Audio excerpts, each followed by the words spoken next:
Hello प्यारे बच्चों, और कैसे हैं आप लोग। आशा करता हूँ कि एकदम स्वस्थ होंगे। तो आइए एक बार फिर हम लोग अपने इस करंट इलेक्ट्रिसिटी के टॉपिक को एक बार फिर आगे कंटिन्यू करते हैं। तो करंट इलेक्ट्रिसिटी, इसके बारे में मैंने पहले एक बहुत काफ़ी डिस्कस कर चुका है आपसे। तो अब करंट इलेक्ट्रिसिटी और फिर इलेक्ट्रिक करंट क्या है, इस पे हमारे 2 वीडियोज ऑलरेडी हैं, जिसको आप देख सकते हैं जब भी चाहे। आज हम एक नए टॉपिक पे स्टडी करने जा रहे हैं, और वो नया टॉपिक होगा कि अगर कोई इलेक्ट्रॉन है और किसी कंडक्टर के अंदर अगर किसी एटम में अपने ऑर्बिट में अगर वो इलेक्ट्रॉन रिवॉल्व कर रहा है, तो उस इलेक्ट्रॉन क्या अपना टाइम पीरियड क्या होगा, उसके बाद उसकी फ्रीक्वेंसी कितनी होती है, और फिर जब वो इलेक्ट्रॉन अगर एटम के सराउंड अपने ऑर्बिट में अगर रिवॉल्व कर रहा है, तो रिवॉल्व करते समय जाहिर सी बात है कि इलेक्ट्रॉन चार्ज को भी कैरी करेगा। तो चार्ज को कैरी करने के साथ साथ किसी पॉइंट पर उस चार्ज की वजह से उस कंडक्टर में कितना इलेक्ट्रिक करंट होगा, उस हम इलेक्ट्रिक करंट को भी आज हम डिस्कस करेंगे। साथ ही उससे रिलेटेड कुछ बहुत छोटा बहुत प्यारा प्यारा सा न्यूमेरिकल्स हम लोग डिस्कस करेंगे। बहुत छोटा सा ये लेक्चर होगा हमारा, और लेकिन कुल मिला के बहुत इम्पोर्टेंट है। और इम्पोर्टेंट ये है कि अब तक हम लोगों ने ये जो किया था कि अगर कोई कंडक्टर है, कंडक्टर के अक्रॉस द कंडक्टर अगर हम पोटेंशियल अप्लाइड कर रहे हैं, और पोटेंशियल की वजह से इलेक्ट्रॉन एक फिक्स डायरेक्शन में मोशन कर रहा है, उसके वजह से कितना करंट प्रोड्यूस हो रहा है, इलेक्ट्रॉनिक करंट। लेकिन यहाँ पे हम एक उसका और दूसरा फॉर्मेट देखेंगे, और उस फॉर्मेट में जिसको आज हम अभी स्टडी करने जा रहे हैं, उसमें इलेक्ट्रॉन एक सर्कुलर पाथ पे रिवॉल्व कर रहा होगा। तो आइए हम उसको देखते हैं। तो सबसे पहले फर्स्ट ऑफ ऑल हम एज्यूम करेंगे कि एक कोई कंडक्टर है। सपोज किया ये एक कंडक्टर है,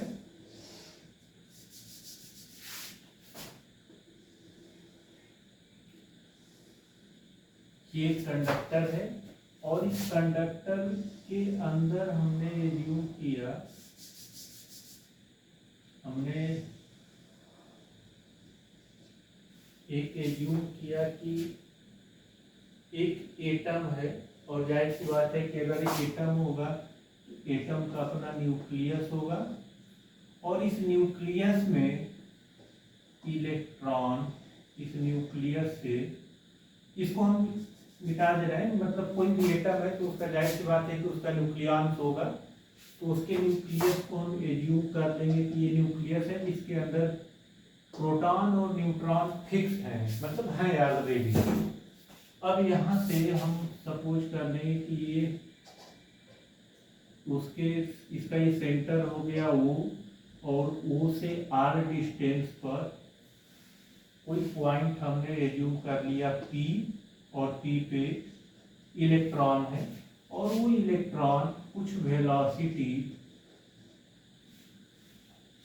या हम वेलोसिटी ना कह करके बल्कि यहाँ पे इलेक्ट्रॉन का मैग्नीट्यूड ले लेंगे, तो उसकी स्पीड हो गई v।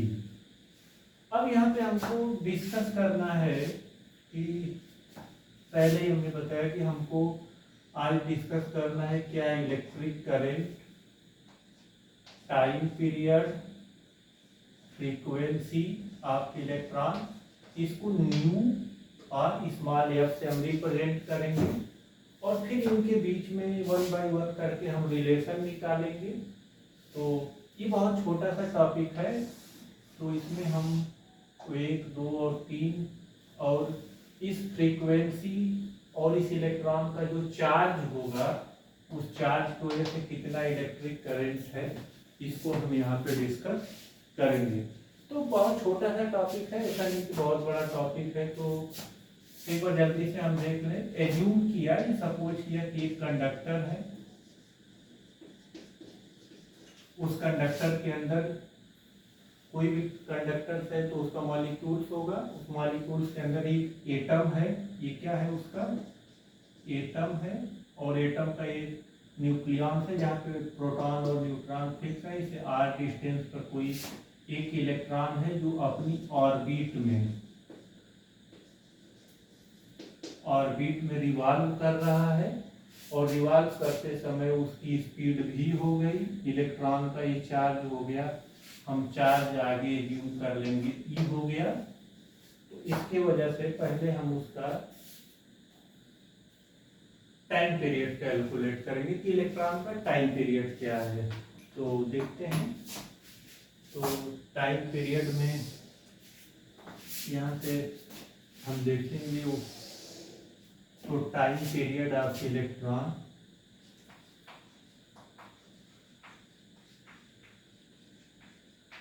Time period of electron,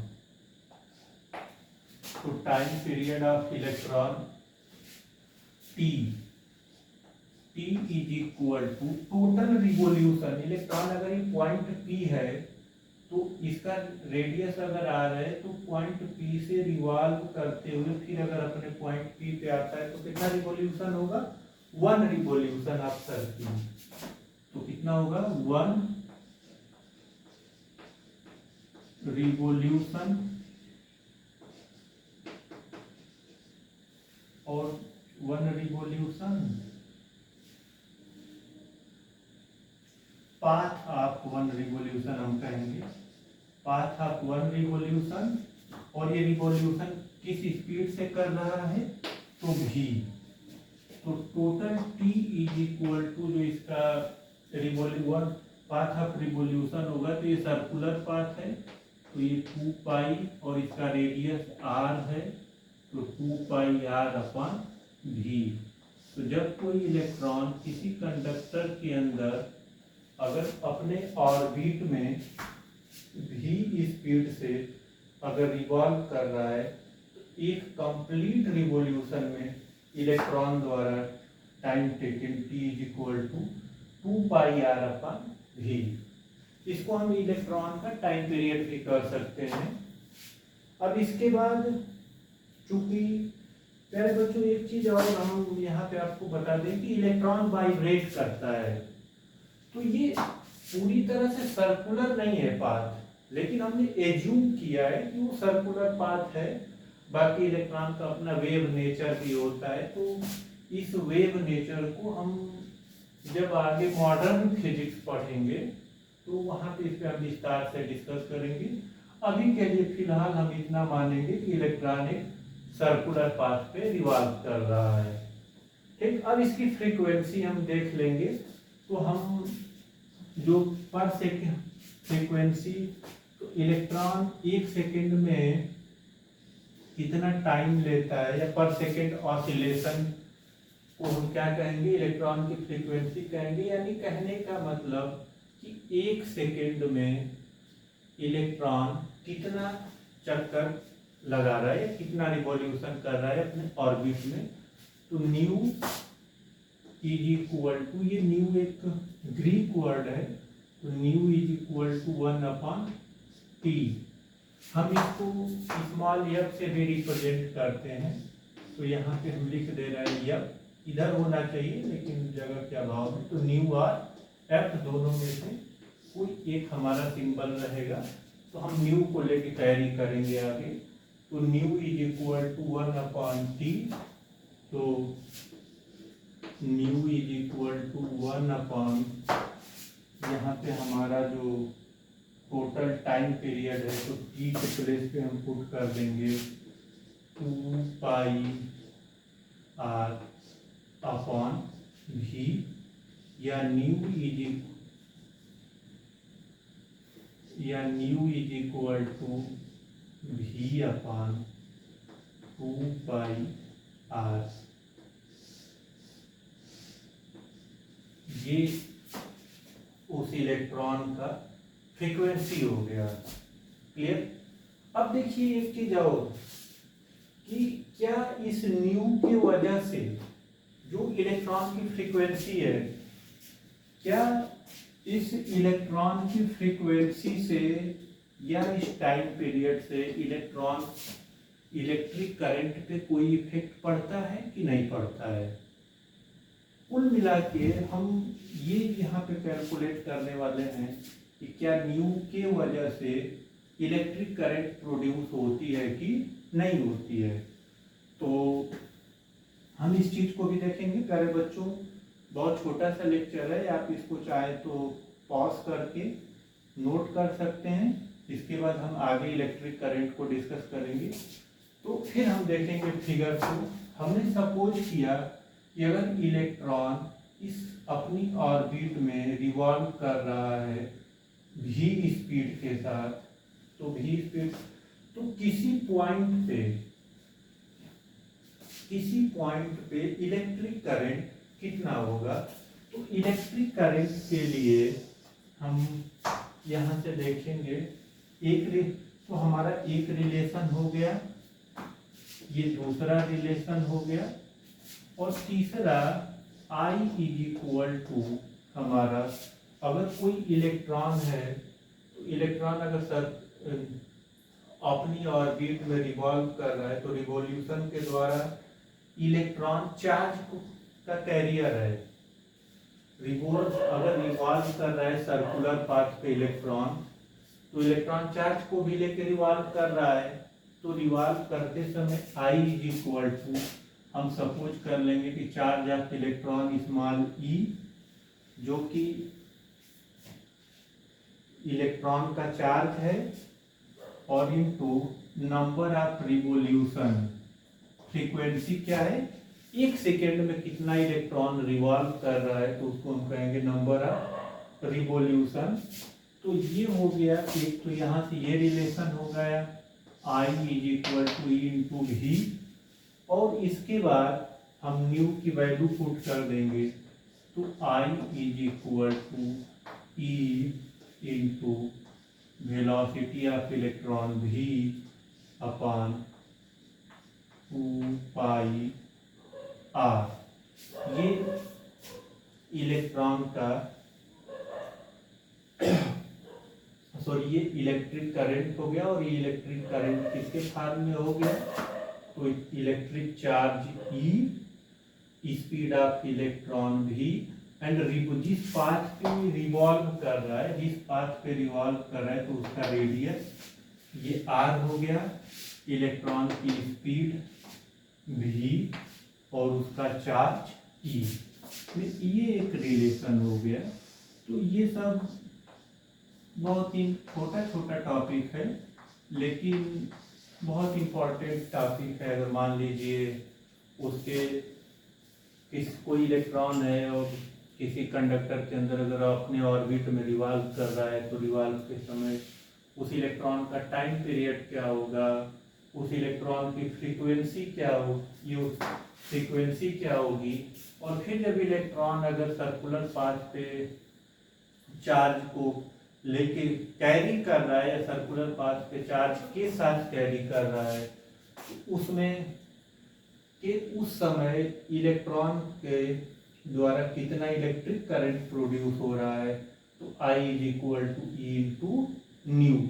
ये जब फ्रीक्वेंसी और चार्ज होगा तब वहाँ से हम इलेक्ट्रिक करंट कैलकुलेट करेंगे, और यहाँ जब इलेक्ट्रॉन का चार्ज, वेलोसिटी और सर्कुलर ऑर्बिट तो उसका रेडियस दे दे, तो हम इस फॉर्म में रिवॉल्व करेंगे। अगर मान लीजिए डायमीटर के फॉर्म में कर दे, अगर मान लीजिए डायमीटर, अगर ये बात कर ले कि इसका डायमीटर अगर d है, तो I is equal to E into V upon 2 pi d upon 2।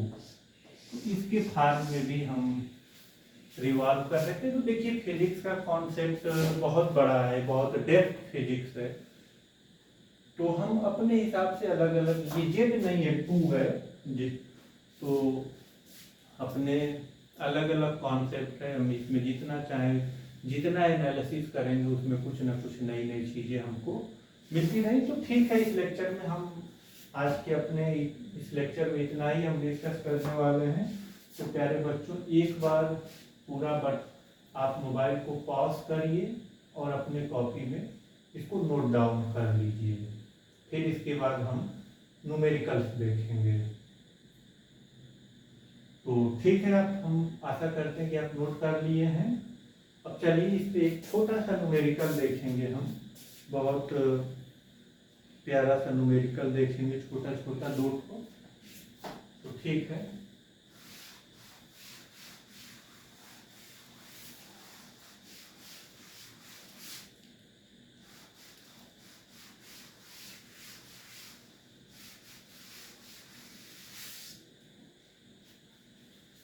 तो न्यूमेरिकल है हमारा कि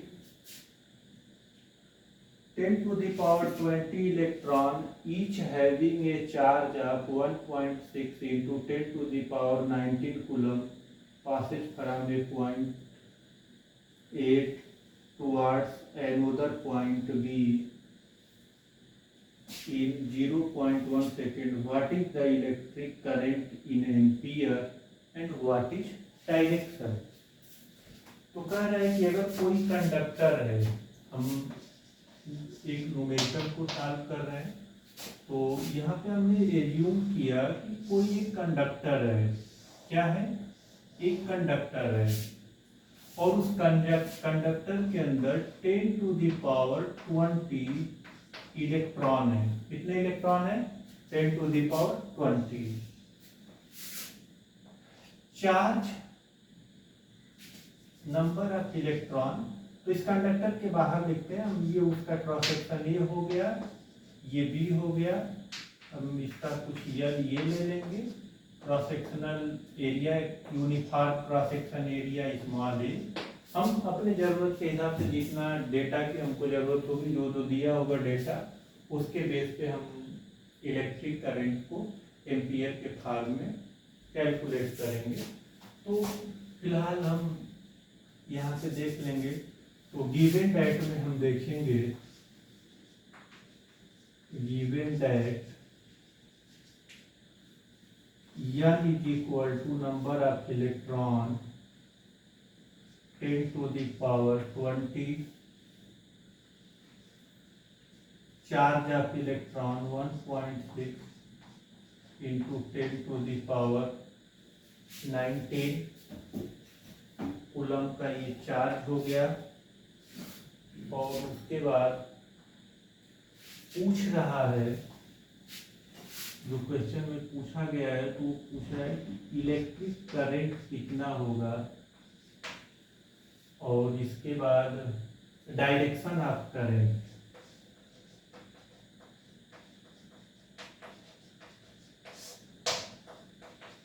डायरेक्शन ऑफ करंट हमको कैलकुलेट करना है।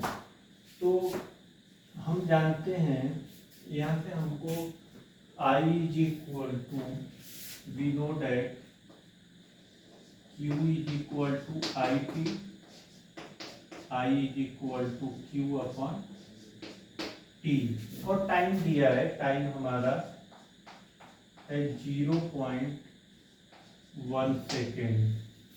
तो यहाँ से I is equal to N into E upon T।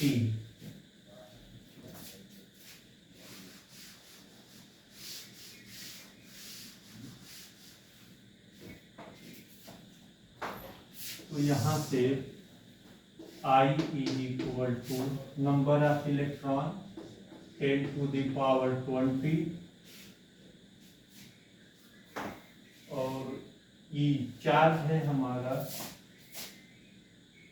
1.6 into 10 to the power -90 upon time जो है हमारा 0.1 सेकेंड।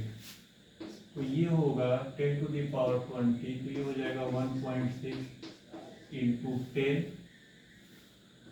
और अपॉन 10 to the power -1, तो ये हो जाएगा 1.6 into 100, 160 एम्पियर आई। तो हमारा इलेक्ट्रिक करंट हो गया 160 एम्पियर का। डायरेक्शन ऑफ करंट, तो डायरेक्शन ऑफ करंट, अगर इलेक्ट्रॉन फ्लो कर रहा है किधर, इस इलेक्ट्रॉन का डायरेक्शन अगर हम यहां से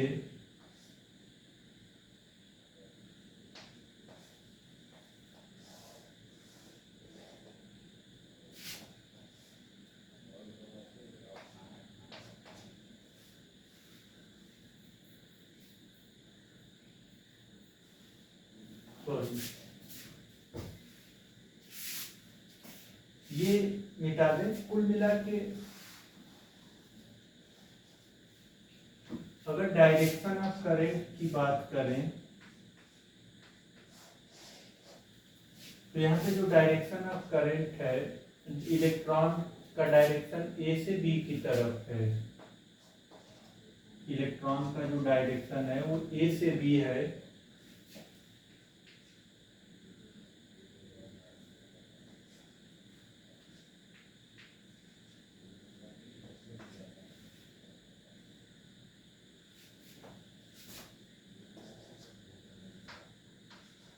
इलेक्ट्रॉन का डायरेक्शन ए से बी है तो करंट का डायरेक्शन होगा बी टू ए, यानी इलेक्ट्रिक करंट इधर होगा बी से ए आएगा क्योंकि इलेक्ट्रॉन ए से बी की तरफ फ्लो कर रहा है। तो कुल मिला के जिधर इलेक्ट्रॉन का फ्लो होता है उसके अपोजिट डायरेक्शन में इलेक्ट्रिक करंट होता है। तो डायरेक्शन ऑफ करंट में हम लिख देंगे बी टू ए, ये हमारा हो गया। तो करंट हो गया I इक्वल टू 160 एम्पियर और direction of current B to A हो गया। तो इस तरह से हमारा एक न्यूमेरिकल ये हो गया। दूसरा न्यूमेरिकल जो है हमारा उसको भी हम देखेंगे, तो इसको आप अपने कॉपी में नोट कर लीजिएगा।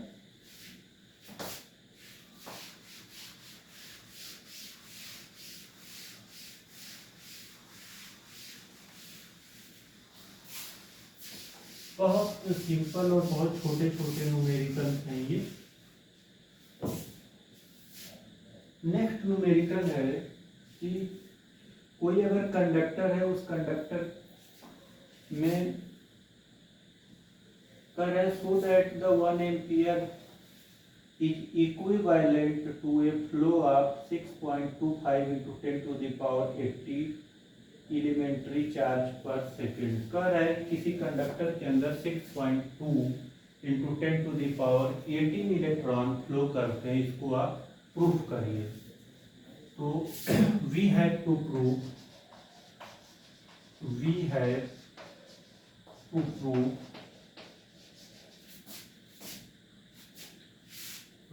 Number of electron 6.25 into 10 to the power 18 electron. Clear? सब फिर वही बात, पूरे कंडक्टर है, कंडक्टर का एक साइड ए हो गया, दूसरा बी। इसको अगर हम किसी से अगर कनेक्ट कर दे रहे हैं, इसमें नंबर ऑफ इलेक्ट्रॉन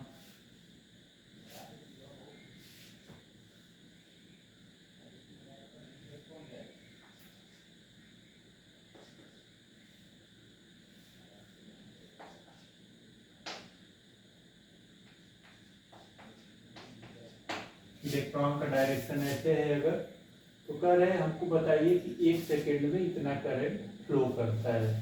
तो हमारे पास गिवन डेटा क्या है, तो t is equal to 1 second, I is equal to 1 ampere, I is equal to 1 ampere, L is equal to watt. तो Q is equal to IT या I is equal to Q upon T, this is equal to N into E upon T। हमारे पास I कितना है, 1 ampere.